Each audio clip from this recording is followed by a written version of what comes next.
احمق لوگ کہیں گے کہ مسلمان جس قبلے پر پہلے سے چلے آتے تھے اب اس سے کیوں منہ پھیر بیٹھے؟ تم کہہ دو کہ مشرق اور مغرب سب اللہ ہی کا ہے، وہ جس کو چاہتا ہے سیدھے رستے پر چلاتا ہے، اور اسی طرح ہم نے تم کو امت معتدل بنایا ہے تاکہ تم لوگوں پر گواہ بنو اور پیغمبر آخر الزماں صلی اللہ علیہ وآلہ وسلم تم پر گواہ بنے۔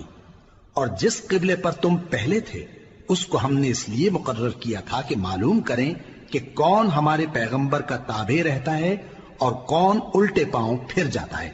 اور یہ بات یعنی تحویل قبلہ لوگوں کو گراں معلوم ہوئی، مگر جن کو اللہ نے ہدایت بخشی ہے وہ اسے گراں نہیں سمجھتے، اور اللہ ایسا نہیں کہ تمہارے ایمان کو یوں ہی ضائع کر دے۔ اللہ تو لوگوں پر بڑا مہربان ہے، صاحب رحمت ہے۔ اے پیغمبر صلی اللہ علیہ وآلہ وسلم، ہم تمہارا آسمان کی طرف منہ اٹھانا دیکھ رہے ہیں، سو ہم تم کو اسی قبلے کی طرف جس کو تم پسند کرتے ہو منہ کرنے کا حکم دیں گے۔ تو اپنا منہ مسجد حرام یعنی خانہ کعبہ کی طرف پھیر لو، اور تم لوگ جہاں ہوا کرو نماز پڑھنے کے وقت اسی مسجد کی طرف منہ کر لیا کرو۔ اور جن لوگوں کو کتاب دی گئی ہے وہ خوب جانتے ہیں کہ یہ نیا قبلہ ان کے پروردگار کی طرف سے حق ہے، اور جو کام یہ لوگ کرتے ہیں اللہ ان سے بے خبر نہیں۔ اور اگر تم ان اہل کتاب کے پاس تمام نشانیاں بھی لے کر آؤ تو بھی یہ تمہارے قبلے کی پیروی نہ کریں، اور تم بھی ان کے قبلے کی پیروی کرنے والے نہیں ہو، اور ان میں سے بھی بعض کے قبلے کے پیرو نہیں۔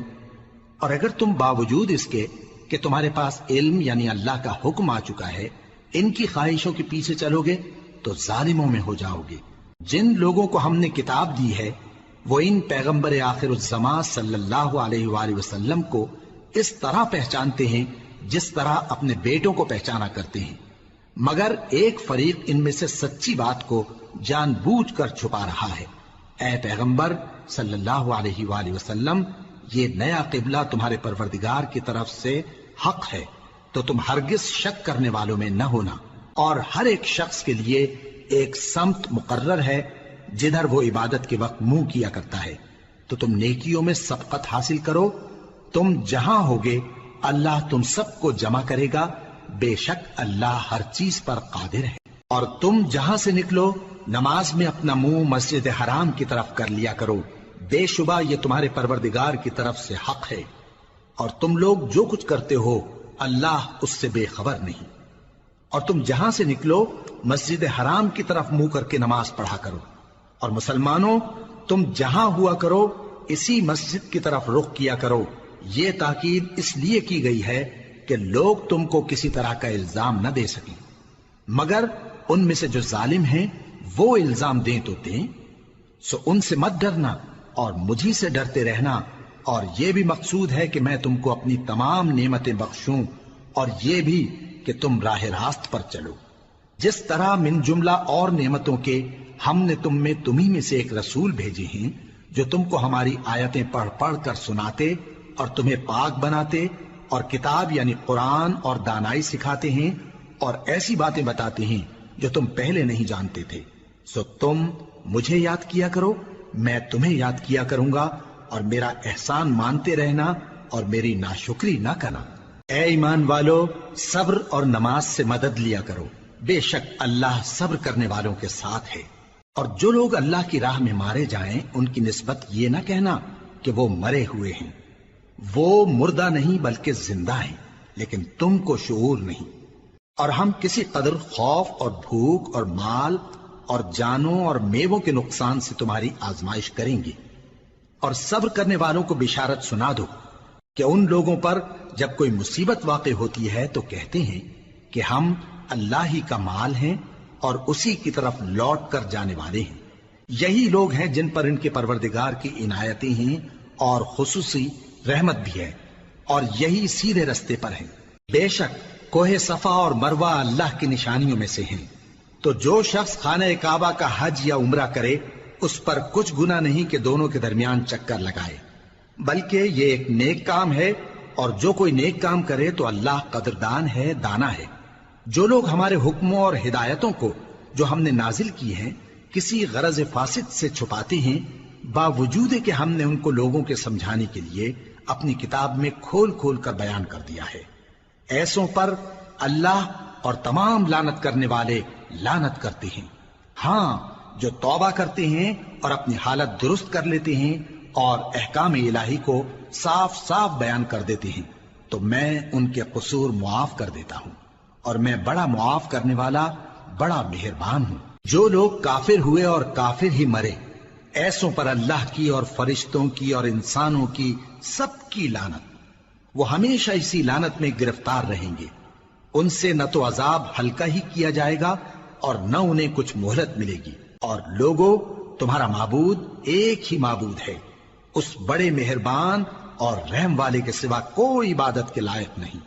بے شک آسمانوں اور زمین کے پیدا کرنے میں اور رات اور دن کے ایک دوسرے کے پیچھے آنے جانے میں اور کشتیوں اور جہازوں میں جو سمندر میں لوگوں کے فائدے کے لیے رواں ہیں، اور میں جس کو اللہ آسمان سے برساتا اور اس سے زمین کو اس کے مردہ ہو جانے کے بعد زندہ یعنی خشک ہو جانے کے بعد سرسبز کر دیتا ہے، اور زمین پر ہر قسم کے جانور پھیلانے میں اور ہواؤں کے چلانے میں اور بادلوں میں جو آسمان اور زمین کے درمیان گھرے رہتے ہیں، عقل مندوں کے لیے اللہ کی قدرت کی نشانیاں ہیں۔ اور بعض لوگ ایسے ہیں جو غیر اللہ کو اللہ کا شریک بناتے اور ان سے اللہ کی سی محبت کرتے ہیں،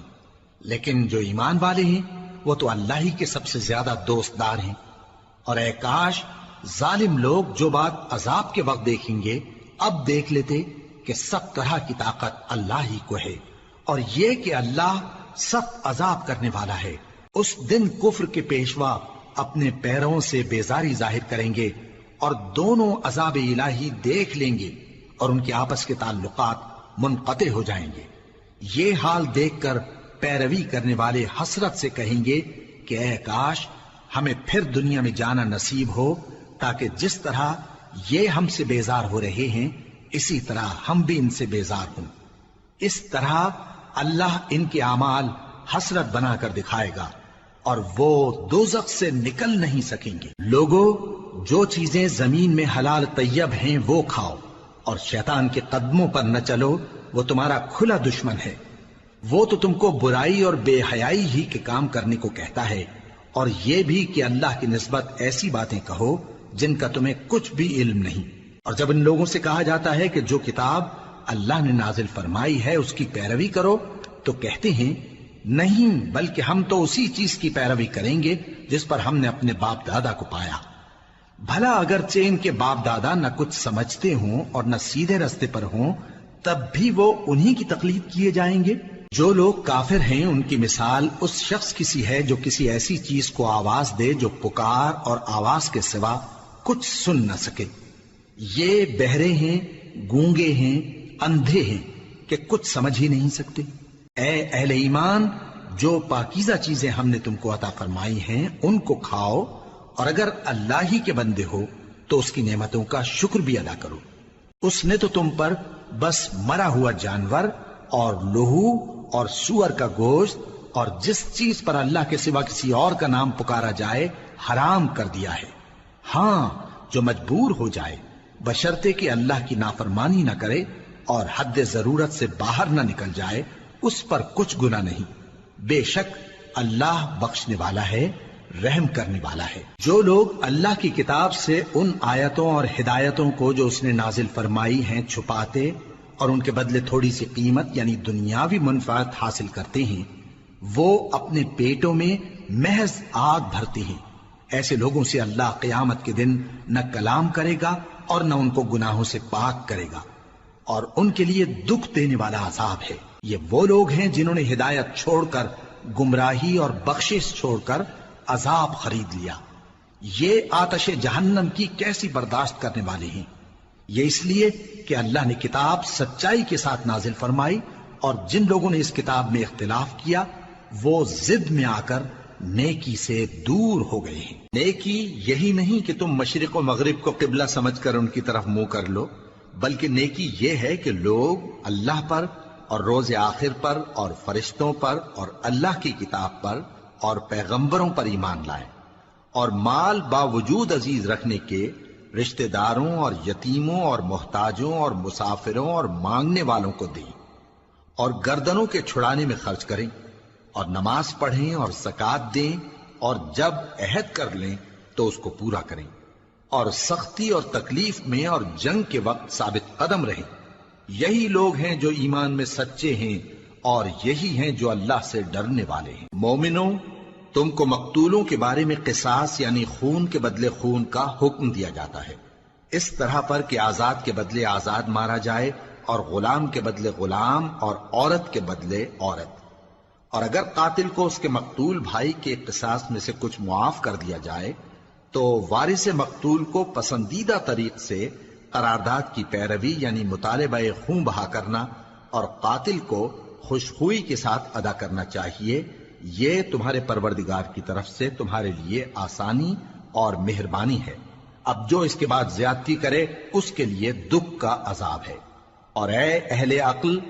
حکم قصاص میں تمہاری زندگانی ہے کہ تم قتل و خونریزی سے بچو۔ تم پر فرض کیا جاتا ہے کہ جب تم میں سے کسی کو موت کا وقت آ جائے تو اگر وہ کچھ مال چھوڑ جانے والا ہو تو ماں باپ اور رشتہ داروں کے لیے دستور کے مطابق وصیت کر جائے۔ اللہ سے ڈرنے والوں پر یہ ایک حق ہے۔ پھر جو شخص وصیت کو سننے کے بعد اس کو بدل ڈالے تو اس کے بدلنے کا گناہ انہی لوگوں پر ہے جو اس کو بدلیں، اور بے شک اللہ سنتا جانتا ہے۔ اب اگر کسی کو وصیت کرنے والے کی طرف سے کسی وارث کی طرفداری یا حق تلفی کا اندیشہ ہو تو اگر وہ وصیت کو بدل کر وارثوں میں صلح کرا دے تو اس پر کچھ گناہ نہیں، بے شک اللہ بخشنے والا ہے، رحم والا ہے۔ مومنوں، تم پر روزے فرض کیے گئے ہیں جس طرح تم سے پہلے لوگوں پر فرض کیے گئے تھے تاکہ تم پرہیزگار بنو۔ روزوں کے دن گنتی کے چند روز ہیں، تو جو شخص تم میں سے بیمار ہو یا سفر میں ہو تو دوسرے دنوں میں روزوں کا شمار پورا کر لے۔ اور جو لوگ روزہ رکھنے کی طاقت رکھیں لیکن رکھیں نہیں، وہ روزے کے بدلے محتاج کو کھانا کھلا دیں۔ اور جو کوئی اپنی مرضی سے زیادہ نیکی کرے تو اس کے حق میں زیادہ اچھا ہے، اور اگر سمجھو تو روزہ رکھنا ہی تمہارے حق میں بہتر ہے۔ روزوں کا مہینہ رمضان کا مہینہ ہے جس میں قرآن اول نازل ہوا، جو لوگوں کا رہنما ہے اور جس میں ہدایت کی کھلی نشانیاں ہیں، اور جو حق و باطل کو الگ الگ کرنے والا ہے۔ تو جو کوئی تم میں سے اس مہینے میں موجود ہو چاہیے کہ پورے مہینے کے روزے رکھے، اور جو بیمار ہو یا سفر میں ہو تو دوسرے دنوں میں روزے رکھ کر ان کا شمار پورا کر لے۔ اللہ تمہارے حق میں آسانی چاہتا ہے اور سختی نہیں چاہتا، اور یہ آسانی کا حکم اس لیے دیا گیا ہے کہ تم روزوں کا شمار پورا کر لو، اور اس احسان کے بدلے کہ اللہ نے تم کو ہدایت بخشی ہے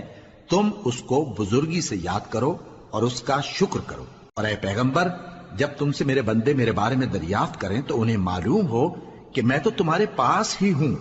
جب کوئی پکارنے والا مجھے پکارتا ہے تو میں اس کی دعا قبول کرتا ہوں، تو ان کو چاہیے کہ میرے حکموں کو مانیں اور مجھ پر ایمان رکھیں تاکہ نیک رستہ پائیں۔ روزوں کی راتوں میں تمہارے لیے اپنی عورتوں کے پاس جانا جائز کر دیا گیا ہے، وہ تمہاری پوشاک ہیں اور تم ان کی پوشاک ہو۔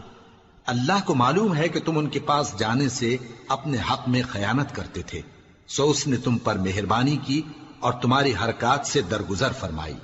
تو اب تم کو اختیار ہے کہ ان سے مباشرت کرو۔ اور اللہ نے جو چیز تمہارے لیے لکھ رکھی ہے یعنی اولاد، اس کو اللہ سے طلب کرو اور کھاؤ اور پیو، یہاں تک کہ صبح کی سفید دھاری رات کی سیاہ دھاری سے الگ نظر آنے لگے، پھر روزہ رکھ کر رات تک پورا کرو۔ اور جب تم مسجدوں میں اعتکاف بیٹھتے ہو تو ان سے مباشرت نہ کرو، یہ اللہ کی حدیں ہیں، ان کے پاس نہ جانا۔ اسی طرح اللہ اپنی آیتیں لوگوں کے سمجھانے کے لیے کھول کھول کر بیان فرماتا ہے تاکہ وہ پرہیزگار بنے۔ اور آپس میں ایک دوسرے کا مال ناحق نہ کھاؤ، اور نہ اس کو رشوتاً حاکموں کے پاس پہنچاؤ تاکہ لوگوں کے مال کا کچھ حصہ ناجائز طور پر کھا جاؤ، اور اسے تم جانتے بھی ہو۔ اے پیغمبر، لوگ تم سے نئے چاند کے بارے میں دریافت کرتے ہیں کہ گھٹتا بڑھتا کیوں ہے۔ کہہ دو کہ وہ لوگوں کے کاموں کی میعادیں اور حج کے وقت معلوم ہونے کا ذریعہ ہے، اور نیکی اس بات میں نہیں کہ احرام کی حالت میں گھروں میں ان کے پچھواڑے کی طرف سے آؤ، بلکہ نیکوکار وہ ہے جو پرہیزگار ہو، اور گھروں میں ان کے دروازوں سے آیا کرو، اور اللہ سے ڈرتے رہو تاکہ کامیاب ہو جاؤ۔ اور جو لوگ تم سے لڑتے ہیں تم بھی اللہ کی راہ میں ان سے لڑو، مگر زیادتی نہ کرنا، کہ اللہ زیادتی کرنے والوں کو دوست نہیں رکھتا، اور ان کو جہاں پاؤ قتل کر دو، اور جہاں سے انہوں نے تم کو نکالا ہے یعنی مکے سے، وہاں سے تم بھی ان کو نکال دو۔ اور دین سے گمراہ کرنے کا فساد قتل و خونریزی سے کہیں بڑھ کر ہے، اور جب تک وہ تم سے مسجد حرام یعنی خانہ کعبہ کے پاس نہ لڑیں، تم بھی وہاں ان سے نہ لڑنا۔ ہاں اگر وہ تم سے لڑیں تو تم ان کو قتل کر ڈالو، کافروں کی یہی سزا ہے۔ پھر اگر وہ باز آ جائیں تو اللہ بخشنے والا ہے، رحم کرنے والا ہے۔ اور ان سے اس وقت تک لڑتے رہنا کہ فساد نابود ہو جائے اور ملک میں اللہ ہی کا دین غالب ہو جائے۔ پھر اگر وہ فساد سے باز آ جائیں تو ظالموں کے سوا کسی پر زیادتی نہیں کرنی چاہیے۔ ادب کا مہینہ ادب کے مہینے کے مقابل ہے، اور ادب کی چیزیں ایک دوسرے کا بدلہ ہیں۔ پس اگر کوئی تم پر زیادتی کرے تو جیسی زیادتی وہ تم پر کرے ویسی ہی تم اس پر کرو، اور اللہ سے ڈرتے رہو اور جان رکھو کہ اللہ ڈرنے والوں کے ساتھ ہے۔ اور اللہ کی راہ میں مال خرچ کرو اور اپنے آپ کو ہلاکت میں نہ ڈالو، اور نیکی کرو، بے شک اللہ نیکی کرنے والوں کو دوست رکھتا ہے۔ اور اللہ کی خوشنودی کے لیے حج اور عمرے کو پورا کرو، اور اگر راستے میں روک لیے جاؤ تو جیسی قربانی میسر ہو کر دو، اور جب تک قربانی اپنے مقام پر نہ پہنچ جائے سر نہ منڈاؤ۔ اور اگر کوئی تم میں بیمار ہو یا اس کے سر میں کسی طرح کی تکلیف ہو تو اگر وہ سر منڈا لے تو اس کے بدلے روزے رکھے یا صدقہ دے یا قربانی کرے۔ پھر جب تکلیف دور ہو کر تم مطمئن ہو جاؤ تو جو تم میں حج کے وقت تک عمرے سے فائدہ اٹھانا چاہے وہ جیسی قربانی میسر ہو کرے، اور جس کو قربانی نہ ملے وہ 3 روزے ایام حج میں رکھے اور 7 جب واپس ہو، یہ پورے 10 ہوئے۔ یہ حکم اس شخص کے لیے ہے جس کے اہل و عیال مکے میں نہ رہتے ہوں۔ اور اللہ سے ڈرتے رہو اور جان رکھو کہ اللہ سخت عذاب دینے والا ہے۔ حج کے مہینے معین ہیں جو معلوم ہیں، تو جو شخص ان مہینوں میں حج کی نیت کر لے تو حج کے دنوں میں نہ عورتوں سے اختلاط کرے، نہ کوئی برا کام کرے اور نہ کسی سے جھگڑے۔ اور جو نیک کام تم کرو گے وہ اللہ کو معلوم ہو جائے گا۔ اور زاد راہ یعنی رستے کا خرچ ساتھ لے جاؤ، کیونکہ بہترین زاد راہ پرہیزگاری ہے۔ اور اے اہل عقل، مجھی سے ڈرتے رہو، اس کا تمہیں کچھ گناہ نہیں کہ حج کے دنوں میں بذریعہ تجارت اپنے پروردگار سے روزی طلب کرو۔ اور جب عرفات سے واپس ہونے لگو تو مشعر حرام یعنی مزدلفہ میں اللہ کا ذکر کرو، اور اس طرح ذکر کرو جس طرح اس نے تم کو سکھایا، اور اس سے پیشتر تم لوگ ان طریقوں سے محض ناواقف تھے۔ پھر جہاں سے اور لوگ واپس ہوں وہیں سے تم بھی واپس ہو، اور اللہ سے بخشش مانگو، بے شک اللہ بخشنے والا ہے، رحمت کرنے والا ہے۔ پھر جب حج کے تمام ارکان پورے کر چکو تو مینا میں اللہ کو یاد کرو جس طرح اپنے باپ دادا کو یاد کیا کرتے تھے، بلکہ اس سے بھی زیادہ۔ اور بعض لوگ ایسے ہیں جو اللہ سے التجا کرتے ہیں کہ اے پروردگار ہم کو جو دینا ہے دنیا ہی میں دے دے، اور ایسے لوگوں کا آخرت میں کچھ حصہ نہیں۔ اور بعض ایسے ہیں کہ دعا کرتے ہیں کہ پروردگار ہم کو دنیا میں بھی نعمت عطا فرما اور آخرت میں بھی نعمت بخشیو اور دوزخ کے عذاب سے محفوظ رکھیو۔ یہی لوگ ہیں جن کے لیے ان کے کاموں کا حصہ یعنی اجر نیک تیار ہے، اور اللہ جلد حساب لینے والا ہے۔ اور قیام منا کے دنوں میں جو گنتی کے دن ہیں اللہ کو یاد کرو۔ اگر کوئی جلدی کرے اور 2 ہی دن میں چل دے تو اس پر بھی کچھ گناہ نہیں، اور جو بات تک ٹھہرا رہے اس پر بھی کچھ گناہ نہیں۔ یہ باتیں اس شخص کے لیے ہیں جو اللہ سے ڈرے، اور تم لوگ اللہ سے ڈرتے رہو اور جان رکھو کہ تم سب اس کے پاس جمع کیے جاؤ گے۔ اور کوئی شخص تو ایسا ہے جس کی گفتگو دنیا کی زندگی میں تم کو دلکش معلوم ہوتی ہے، اور وہ اپنے معافی ضمیر پر یعنی اس بات پر جو اس کے دل میں ہے اللہ کو گواہ بناتا ہے، حالانکہ وہ سخت جھگڑالو ہے۔ اور جب پیٹ پھیر کر چلا جاتا ہے تو زمین میں دوڑتا پھرتا ہے تاکہ اس میں فتنہ انگیزی کرے اور کھیتی کو برباد اور انسانوں اور حیوانوں کی نسل کو نابود کر دے، اور اللہ فتنہ انگیزی کو پسند نہیں کرتا۔ اور جب اس سے کہا جاتا ہے کہ اللہ سے خوف کر تو غرور اس کو گناہ میں پھنسا دیتا ہے، سو اس کو جہنم کافی ہے اور وہ بہت برا ٹھکانہ ہے۔ اور کوئی شخص ایسا ہے کہ اللہ کی خوشنودی حاصل کرنے کے لیے اپنی جان بیچ ڈالتا ہے، اور اللہ بندوں پر بہت مہربان ہے۔ مومنو، اسلام میں پورے داخل ہو جاؤ اور شیطان کے پیچھے نہ چلو، وہ تو تمہارا کھلا دشمن ہے۔ پھر اگر تم احکام روشن پہنچ جانے کے بعد لڑکھڑا جاؤ تو جان رکھو کہ اللہ غالب ہے، حکمت والا ہے۔ کیا یہ لوگ اسی بات کے منتظر ہیں کہ ان پر اللہ کا عذاب بادل کے سائبانوں میں آ نازل ہو اور فرشتے بھی اتر آئیں اور کام تمام کر دیا جائے؟ اور سب کاموں کا رجوع اللہ ہی کی طرف ہے۔ اے پیغمبر، بنی اسرائیل سے پوچھو کہ ہم نے ان کو کتنی کھلی نشانیاں دیں، اور جو شخص اللہ کی نعمت کو اپنے پاس آنے کے بعد بدل دے تو اللہ سخت عذاب کرنے والا ہے۔ اور جو کافر ہیں ان کے لیے دنیا کی زندگی خوشنما کر دی گئی ہے، اور وہ مومنوں سے تمسخر کرتی ہیں، لیکن جو پرہیزگار ہیں وہ قیامت کے دن ان سے اوپر ہوں گے۔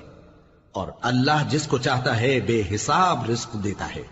پہلے تو سب لوگوں کا ایک ہی مذہب تھا، لیکن وہ آپس میں اختلاف کرنے لگے تو اللہ نے ان کی طرف بشارت دینے والے اور ڈر سنانے والے پیغمبر بھیجے، اور ان پر سچائی کے ساتھ کتابیں نازل کی، تاکہ جن امور میں لوگ اختلاف کرتے تھے ان کا ان میں فیصلہ کر دے۔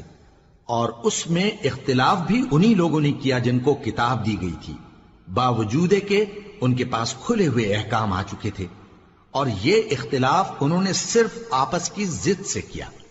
تو جس امر حق میں وہ اختلاف کرتے تھے اللہ نے اپنی مہربانی سے مومنوں کو اس کی راہ دکھا دی، اور اللہ جس کو چاہتا ہے سیدھا رستہ دکھا دیتا ہے۔ کیا تم یہ خیال کرتے ہو کہ یوں ہی بہشت میں داخل ہو جاؤ گے، اور ابھی تم کو پہلے لوگوں کی سی مشکلیں تو پیش آئی ہی نہیں؟ ان کو بڑی بڑی سختیاں اور تکلیفیں پہنچیں، اور وہ صعوبتوں میں ہلا ہلا دیے گئے، یہاں تک کہ پیغمبر اور مومن لوگ جو ان کے ساتھ تھے سب پکار اٹھے کہ کب اللہ کی مدد آئے گی۔ دیکھو اللہ کی مدد ان قریب آیا چاہتی ہے۔ اے نبی، لوگ تم سے پوچھتے ہیں کہ اللہ کی راہ میں کس طرح کا مال خرچ کریں۔ کہہ دو کہ جو چاہو خرچ کرو، لیکن جو مال خرچ کرنا چاہو وہ درجہ بدرجہ اہل استحقاق یعنی ماں باپ کو اور قریب کے رشتہ داروں کو اور یتیموں کو اور محتاجوں کو اور مسافروں کو سب کو دو، اور جو بھلائی تم کرو گے اللہ اس کو جانتا ہے۔ مسلمانوں، تم پر اللہ کے رستے میں لڑنا فرض کر دیا گیا ہے، اور وہ تمہیں ناگوار تو ہوگا، مگر عجب نہیں کہ ایک چیز تم کو بری لگے اور وہ تمہارے حق میں بھلی ہو، اور عجب نہیں کہ ایک چیز تم کو بھلی لگے اور وہ تمہارے لیے مضر ہو، اور ان باتوں کو اللہ ہی بہتر جانتا ہے اور تم نہیں جانتے۔ اے پیغمبر، لوگ تم سے عزت والے مہینوں میں لڑائی کرنے کے بارے میں دریافت کرتے ہیں، کہہ دو کہ ان میں لڑنا بڑا گناہ ہے، اور اللہ کی راہ سے روکنا اور اس سے کفر کرنا اور مسجد حرام یعنی خانہ کعبہ میں جانے سے بند کرنا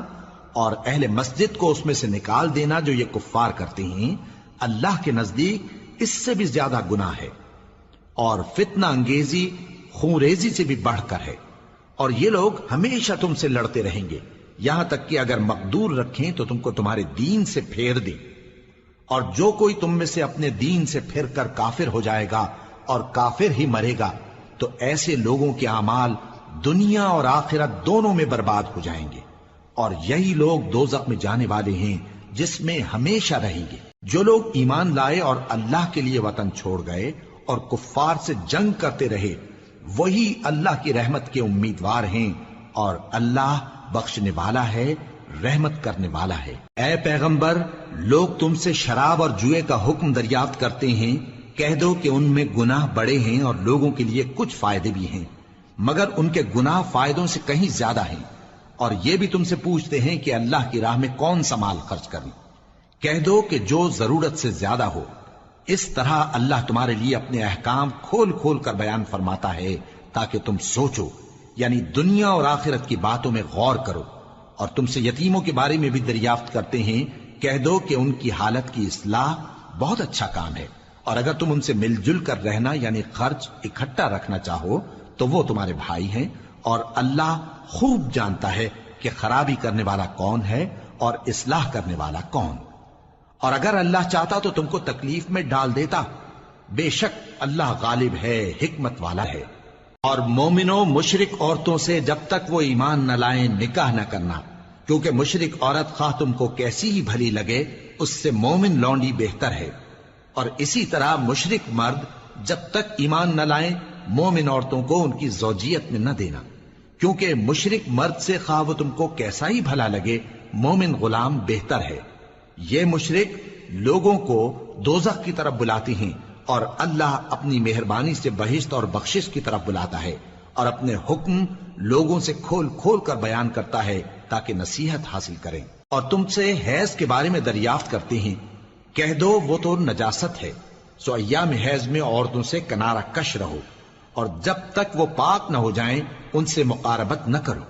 ہاں جب وہ پاک ہو جائیں تو جس طریق سے اللہ نے تمہیں ارشاد فرمایا ہے ان کے پاس جاؤ، کچھ شک نہیں کہ اللہ توبہ کرنے والوں اور پاک صاف رہنے والوں کو دوست رکھتا ہے۔ تمہاری عورتیں تمہاری کھیتی ہیں، تو اپنی کھیتی میں جس طرح چاہو جاؤ، اور اپنے لیے نیک عمل آگے بھیجو، اور اللہ سے ڈرتے رہو، اور جان رکھو کہ ایک دن تمہیں اس کے روبرو حاضر ہونا ہے۔ اور اے پیغمبر ایمان والوں کو بشارت سنا دو، اور اللہ کے نام کو اس بات کا ہیلا نہ بنانا کہ اس کی قسمیں کھا کھا کر سلوک کرنے اور پرہیزگاری کرنے اور لوگوں میں صلح و سازگاری کرانے سے رک جاؤ، اور اللہ سب کچھ سنتا ہے جانتا ہے۔ اللہ تمہاری لغو قسموں پر تم سے مواخذہ نہیں کرے گا، لیکن جو قسمیں تم قصد دلی سے کھاؤ گے ان پر مواخذہ کرے گا، اور اللہ بخشنے والا ہے بردبار ہے۔ جو لوگ اپنی عورتوں کے پاس جانے کی قسم کھا لیں ان کو 4 مہینے تک انتظار کرنا چاہیے۔ اگر اس عرصے میں قسم سے رجوع کر لیں تو اللہ بخشنے والا ہے، مہربان ہے، اور اگر طلاق کا ارادہ کر لیں تو بھی اللہ سنتا ہے جانتا ہے۔ اور طلاق والی عورتیں 3 حیض تک اپنے تئیں روکے رہیں، اور اگر وہ اللہ اور روز قیامت پر ایمان رکھتی ہیں تو ان کو جائز نہیں کہ اللہ نے جو کچھ ان کے شکم میں پیدا کیا ہے اس کو چھپائیں، اور ان کے خاوند اگر پھر موافقت چاہیں تو اس مدت میں وہ ان کو اپنی زوجیت میں لے لینے کے زیادہ حقدار ہیں، اور عورتوں کا حق مردوں پر ویسا ہی ہے جیسے دستور کے مطابق مردوں کا حق عورتوں پر ہے، البتہ مردوں کو عورتوں پر 1 درجہ فضیلت ہے، اور اللہ غالب ہے صاحب حکمت ہے۔ طلاق صرف 2 بار ہے، یعنی جب 2 دفعہ طلاق دے دی جائے تو پھر عورتوں کو یا تو بطریق شائستہ نکاح میں رہنے دینا ہے یا بھلائی کے ساتھ چھوڑ دینا، اور یہ جائز نہیں کہ جو مہر تم ان کو دے چکے ہو اس میں سے کچھ واپس لے لو۔ ہاں اگر زن و شوہر کو خوف ہو کہ وہ اللہ کی حدوں کو قائم نہیں رکھ سکیں گے تو اگر عورت خاوند کے ہاتھ سے رہائی پانے کے بدلے میں کچھ دے ڈالے تو دونوں پر کچھ گناہ نہیں۔ یہ اللہ کی مقرر کی ہوئی حدیں ہیں، ان سے باہر نہ نکلنا، اور جو لوگ اللہ کی حدوں سے باہر نکل جائیں گے وہ گناہگار ہوں گے۔ پھر اگر شوہر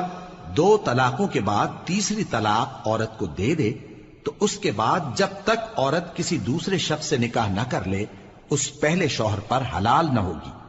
ہاں اگر دوسرا خاوند بھی طلاق دے دے اور عورت اور پہلا خاوند پھر ایک دوسرے کی طرف رجوع کر لیں تو ان پر کچھ گناہ نہیں، بشرطے کہ دونوں یقین کریں کہ اللہ کی حدوں کو قائم رکھ سکیں گے، اور یہ اللہ کی حدیں ہیں، ان کو وہ ان لوگوں کے لیے بیان فرماتا ہے جو علم رکھتے ہیں۔ اور جب تم عورتوں کو 2 دفعہ طلاق دے چکو اور ان کی عدت پوری ہو جائے تو انہیں یا تو حسن سلوک سے نکاح میں رہنے دو یا بطریق شائستہ رخصت کر دو، اور اس نیت سے ان کو نکاح میں نہ رہنے دینا چاہیے کہ انہیں تکلیف دو اور ان پر زیادتی کرو، اور جو ایسا کرے گا وہ اپنا ہی نقصان کرے گا۔ اور اللہ کے احکام کو ہنسی اور کھیل نہ بناؤ، اور اللہ نے تم کو جو نعمتیں بخشی ہیں اور تم پر جو کتاب اور دانائی کی باتیں نازل کی ہیں جن سے وہ تمہیں نصیحت فرماتا ہے ان کو یاد کرو، اور اللہ سے ڈرتے رہو، اور جان رکھو کہ اللہ ہر چیز سے واقف ہے۔ اور جب تم عورتوں کو طلاق دے چکو اور ان کی عدت پوری ہو جائے تو ان کو اپنے شوہروں کے ساتھ جب وہ آپس میں جائز طور پر راضی ہو جائیں نکاح کرنے سے مت روکو۔ اس حکم سے اس شخص کو نصیحت کی جاتی ہے جو تم میں اللہ اور روز آخر پر یقین رکھتا ہے، یہ تمہارے لیے نہایت خوب اور بہت پاکیزگی کی بات ہے، اور اللہ جانتا ہے اور تم نہیں جانتے۔ اور مائیں اپنے بچوں کو پورے 2 سال دودھ پلائیں یہ حکم اس شخص کے لیے ہے جو پوری مدت تک دودھ پلوانا چاہے، اور دودھ پلانے والی ماؤں کا کھانا اور کپڑا دستور کے مطابق باپ کے ذمے ہوگا۔ کسی شخص کو اس کی طاقت سے زیادہ تکلیف نہیں دی جاتی، تو یاد رکھو کہ نہ تو ماں کو اس کے بچے کے سبب نقصان پہنچایا جائے اور نہ باپ کو اس کی اولاد کی وجہ سے نقصان پہنچایا جائے، اور اسی طرح نان و نفقہ بچے کے وارث کے ذمے ہے۔ اور اگر دونوں یعنی ماں باپ آپس کی رضامندی اور صلاح سے بچے کا دودھ چھڑانا چاہیں تو ان پر کچھ گناہ نہیں، اور اگر تم اپنی اولاد کو دودھ پلوانا چاہو تو تم پر کچھ گناہ نہیں، بشرطے کہ تم دودھ پلانے والیوں کو دستور کے مطابق ان کا حق جو تم نے دینا کیا تھا دے دو، اور اللہ سے ڈرتے رہو اور جان رکھو کہ جو کچھ تم کرتے ہو اللہ اس کو دیکھ رہا ہے۔ اور جو لوگ تم میں سے مر جائیں اور عورتیں چھوڑ جائیں تو وہ عورتیں 4 مہینے اور 10 دن اپنے آپ کو روکے رہیں، اور جب یہ عدت پوری کر چکیں اور اپنے حق میں پسندیدہ کام یعنی نکاح کر لیں تو تم پر کچھ گناہ نہیں،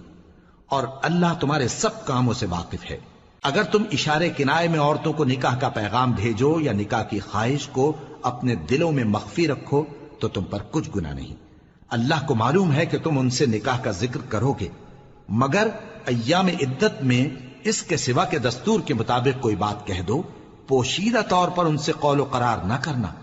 اور جب تک عدت پوری نہ ہو لے نکاح کا پختہ ارادہ نہ کرنا،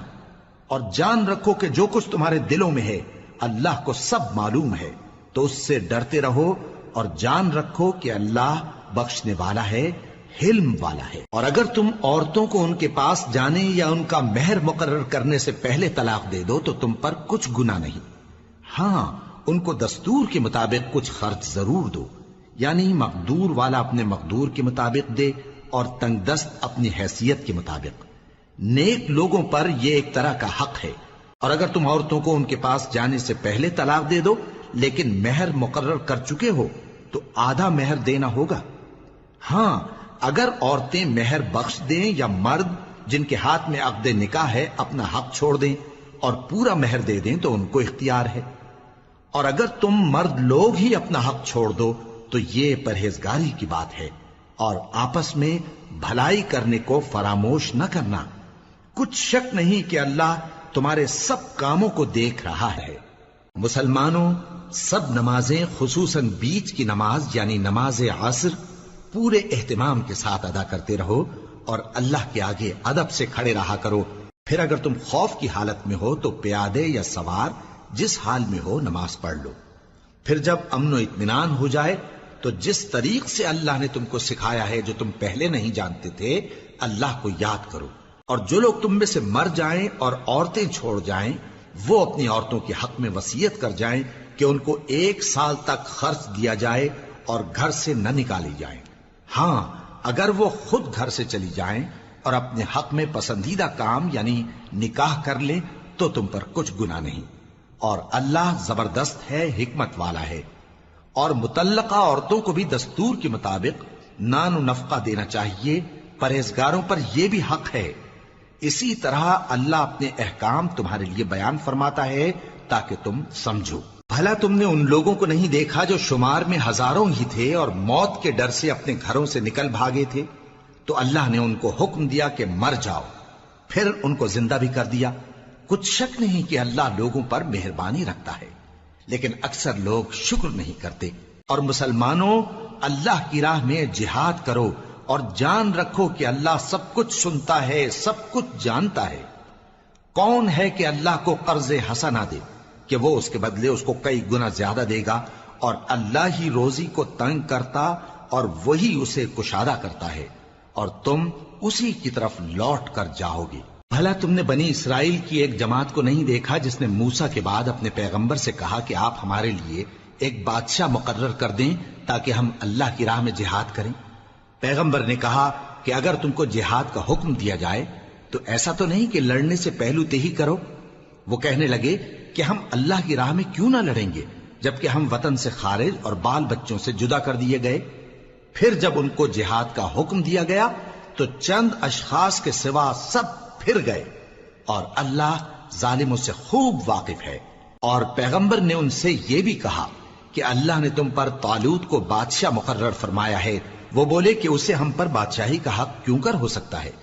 اس سے بڑھ کر بادشاہی کے مستحق تو ہم ہیں، اور اس کے پاس تو بہت سی دولت بھی نہیں۔ پیغمبر نے کہا کہ اللہ نے اس کو تم پر فضیلت دی ہے اور بادشاہی کے لیے منتخب فرمایا ہے۔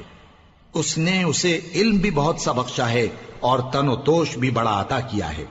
اور اللہ کو اختیار ہے جسے چاہے بادشاہی بخشے، وہ بڑا کشائش والا ہے، دانا ہے۔ اور پیغمبر نے ان سے کہا کہ ان کی یعنی طالوت کی بادشاہی کی نشانی یہ ہے کہ تمہارے پاس وہ صندوق آئے گا جس کو فرشتے اٹھائے ہوئے ہوں گے، اس میں تمہارے پروردگار کی طرف سے تسلی بخشنے والی چیز ہوگی اور کچھ اور چیزیں بھی ہوں گی جو موسیٰ اور ہارون چھوڑ گئے تھے۔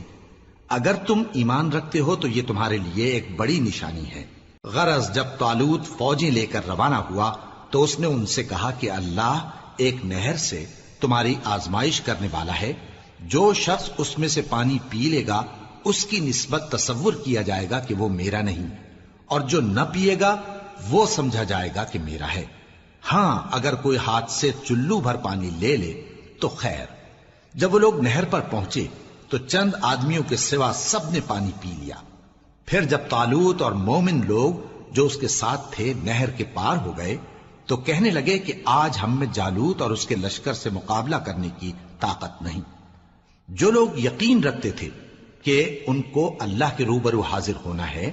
وہ کہنے لگے کہ بسا اوقات تھوڑی سی جماعت نے اللہ کے حکم سے بڑی جماعت پر فتح حاصل کی ہے، اور اللہ ثابت قدم رہنے والوں کے ساتھ ہے۔ اور جب وہ لوگ جالوت اور اس کے لشکر کے مقابل میں آئے تو اللہ سے دعا کی کہ اے پروردگار، ہم پر صبر کے دہانے کھول دے اور ہمیں لڑائی میں ثابت قدم رکھ اور لشکر کفار پر فتح یاب کر۔ تو طالوت کی فوج نے اللہ کے حکم سے ان کو شکست دے دی، اور داؤد نے جالوت کو قتل کر ڈالا، اور اللہ نے ان کو بادشاہی اور دانائی بخشی اور جو کچھ چاہا سکھایا۔ اور اگر اللہ لوگوں کو ایک دوسرے پر چڑھائی اور حملہ کرنے سے نہ ہٹاتا رہتا تو کرۂ ارض تباہ ہو جاتا، لیکن اللہ اہل عالم پر بڑا مہربان ہے۔ یہ اللہ کی آیتیں ہیں